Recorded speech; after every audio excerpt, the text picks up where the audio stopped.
ಅಯೋಧ್ಯೆಯಲ್ಲಿರುವ ಶ್ರೀರಾಮನ ಮಂದಿರದಲ್ಲಿರ್ತಕ್ಕಂಥ ಹುಂಡಿ ಹಣ ಕಳುವು ಪ್ರಕರಣ ಇಡೀ ದೇಶದಾದ್ಯಂತ ಚರ್ಚೆಗೆ ಒಳಪಡಿತು. ಭಕ್ತರ ಭಾವನೆಗೆ ಧಕ್ಕೆ ಆಗಿದ್ದು ಅಲ್ಲದೆ ಆ ಪವಿತ್ರ ಸ್ಥಳ ಏನಿದೆ, ಪವಿತ್ರ ಕ್ಷೇತ್ರ ಏನಿದೆ, ಆ ಕ್ಷೇತ್ರಕ್ಕೂ ಕೂಡ ಅಪಚಾರ ಆಗುವಂತಹ ಘಟನೆ ನಡೆದೋಯ್ತು ಅನ್ನೋ ಖೇದ ಕೂಡ ವ್ಯಕ್ತವಾಗ್ತಾ ಇದೆ. ಅಯೋಧ್ಯೆಯ ಈ ವಿಚಾರ ಚರ್ಚೆಗೆ ಬಂದ ತಕ್ಷಣ ನಮ್ಮ ರಾಜ್ಯದಲ್ಲಿರ್ತಕ್ಕಂಥ ಸರ್ಕಾರ ಅಲರ್ಟ್ ಆಗಿದೆ.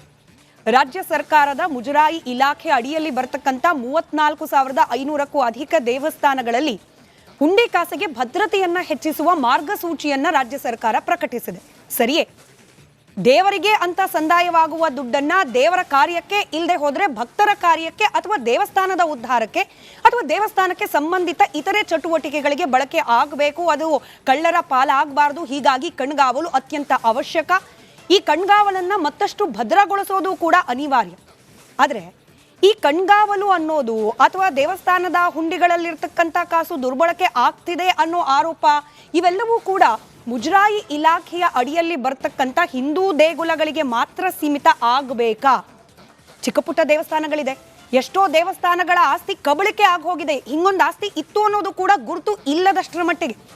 ಬೇರೆ ಧರ್ಮಕ್ಕೆ ಸಂಬಂಧಪಟ್ಟಂತೆ ಹೌದು, ನೇರವಾಗಿ ಮುಜರಾಯಿ ಇಲಾಖೆಗೆ ಬರೋದಿಲ್ಲ. ಹಂಗಂದ ಮಾತ್ರಕ್ಕೆ ಅಂಥ ಧಾರ್ಮಿಕ ಶ್ರದ್ಧಾ ಕೇಂದ್ರಗಳಲ್ಲಿ ಅಥವಾ ಧರ್ಮಕ್ಷೇತ್ರಗಳಲ್ಲಿ ಈ ಕಳ್ಳತನ, ಭ್ರಷ್ಟಾಚಾರ, ಅವ್ಯವಹಾರ, ಹಗರಣ ಆಗ್ತಾ ಇಲ್ವಾ? ಹಾಗಾದ್ರೆ ಆ ಸಮುದಾಯದ ಭಕ್ತರು, ಇನ್ಫ್ಯಾಕ್ಟ್ ಅನುಯಾಯಿಗಳು, ಅವರ ಭಾವನೆಗೆ ಧಕ್ಕೆ ಆಗ್ತಿದೆಯಲ್ಲ, ಇದನ್ನ ಕಾಪಾಡೋದು ಯಾರ ಹೊಣೆ? ಎಲ್ಲದ್ರ ಬಗ್ಗೆ ಚರ್ಚೆಯನ್ನ ಮಾಡ್ತಾ ಹೋಗೋಣ. ಚರ್ಚೆ ಪ್ರಾರಂಭಕ್ಕೂ ಮುಂಚೆ ಈ ಬಗ್ಗೆ ಒಂದು ವರದಿ ನಿಮ್ಮ ಮುಂದೆ.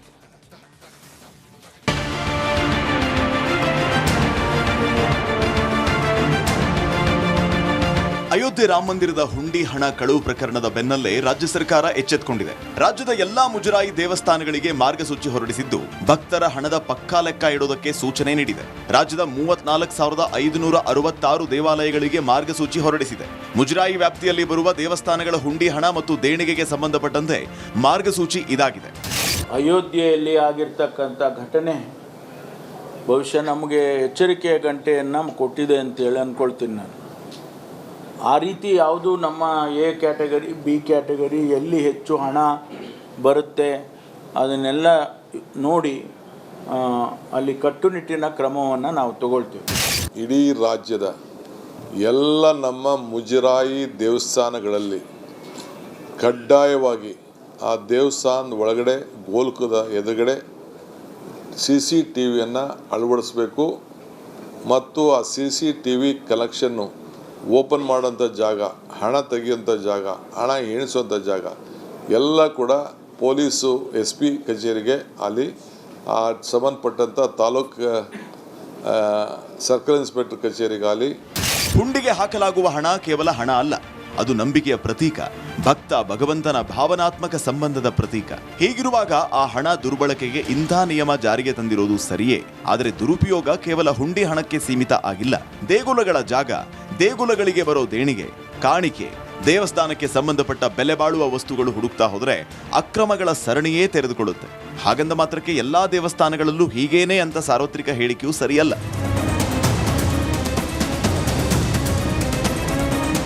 ಮತ್ತೊಂದು ಕಡೆ ಈ ರೀತಿ ಅಕ್ರಮಗಳು, ಕಳ್ಳತನಗಳು ಕೇವಲ ಮುಜರಾಯಿ ಅಡಿ ಬರುವ ಹಿಂದೂ ದೇವಸ್ಥಾನಗಳಲ್ಲಿ ಮಾತ್ರ ನಡೆಯೋದಾ?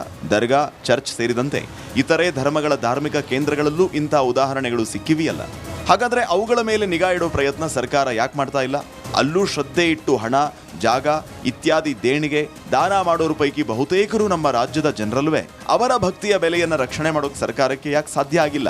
ಜೊತೆಗೆ ಈಗ ಜಾರಿಗೆ ತಂದಿರೋ ಮಾರ್ಗಸೂಚಿ ಅನುಷ್ಠಾನ ಎಷ್ಟು ಪಾರದರ್ಶಕವಾಗಿ ನಡೆಯೋ ಸಾಧ್ಯತೆ ಇದೆ? ಬನ್ನಿ ಚರ್ಚೆ ಮಾಡೋಣ.